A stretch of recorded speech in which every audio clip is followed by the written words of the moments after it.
पंचतंत्र की एक अमर कहानी। नीली लोमड़ी। घने हरे भरे जंगल में एक बहुत ही चतुर लोमड़ी रहती थी। वह अपनी तेज बुद्धि और त्वरित सोच के लिए प्रसिद्ध थी। एक शाम भूख ने उसे जंगल के किनारे बसे एक गांव में जाने के लिए मजबूर कर दिया। तभी कुत्तों के एक झुंड ने उसे देख लिया और जोर जोर से भौंकने लगे। लोमड़ी जान बचाकर गांव की अंधेरी गलियों में भागने लगी।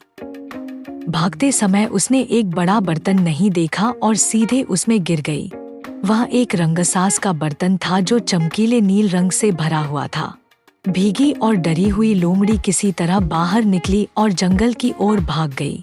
अगली सुबह वह पानी पीने नदी पर गई और वहां उसकी नजर अपनी परछाई पर पड़ी। वह चौंक कर दंग रह गई। उसका पूरा शरीर चमकीले नीले रंग का था।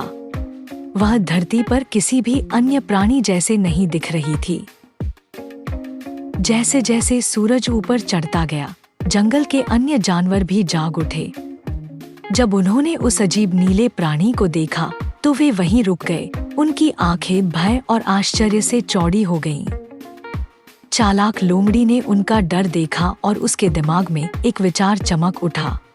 उसने अपनी छाती फुलाकर बुलंद आवाज में घोषणा की, डरो मत, मैं दिव्य दूत हूँ, स्वयं देवताओं द्वारा स्वर्ग से भेजा गया हूँ, तुम्हारा राजा बनकर तुम्हारी रक्षा करने के लिए। उसके रूपरंग से पूरी तरह मोहित होकर सभी जानवर उसकी कहानी पर विश्वास कर बैठे। उन्होंने उसे दिव्य प्राणी समझकर उसके सामने सिर झुकाया और बस इसी तरह चतुर लोमड़ी जंगल की बादशाह बन गई। वह ऐशो आराम से रहने लगी। दूसरे जानवर उसे स्वादिष्ट भोजन परोसते और उसकी हर जरूरत का ख्याल रखते थे। उसने अपने दरबार से बाकी सभी लोमड़ियों को निकाल दिया, इस डर से कि वे उसे पहचान न लें। जीवन एकदम परिपूर्ण बना था। लेकिन एक शाम जब आसमान में पूर्णिमा का चांद चमक रहा था, दूर एक पहाड़ी पर लोमड़ियों का एक झुंड जोर जोर से चिल्लाने लगा। यह आवाज हमारी नीली लोमड़ी अच्छी तरह जानती थी। एक ऐसी पुकार जिसका जवाब उसने अपनी पूरी जिंदगी दिया था। यह भूलकर कि वह एक राजा है, यह भूलकर कि उसका नया नीला रंग है। उसकी सहज प्रवृत्ति हावी हो गई।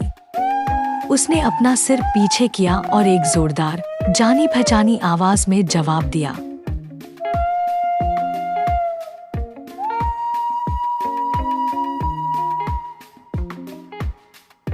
उसके मुंह से आवाज निकलते ही सब कुछ बदल गया।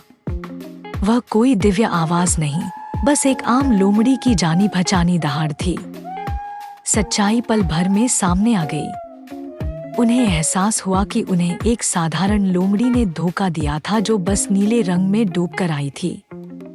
उसके धोखे से क्रोधित होकर शेर, बाघ और भालू उस पर टूट पड़े। नीली लोमड़ी एक बार फिर अपनी जान बचाने के लिए भागी और इस बार उसे हमेशा के लिए जंगल से बाहर निकाल दिया गया।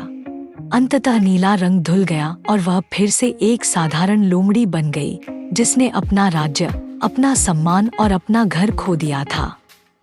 यह कहानी हमें एक शाश्वत सबक सिखाती है। आप कुछ समय के लिए वह होने का दिखावा कर सकते हैं जो आप नहीं हैं, लेकिन अंततः सच्चाई हमेशा सामने आ ही जाती है। अच्छा तो चलो दोस्तों, अगली बार मिलते हैं।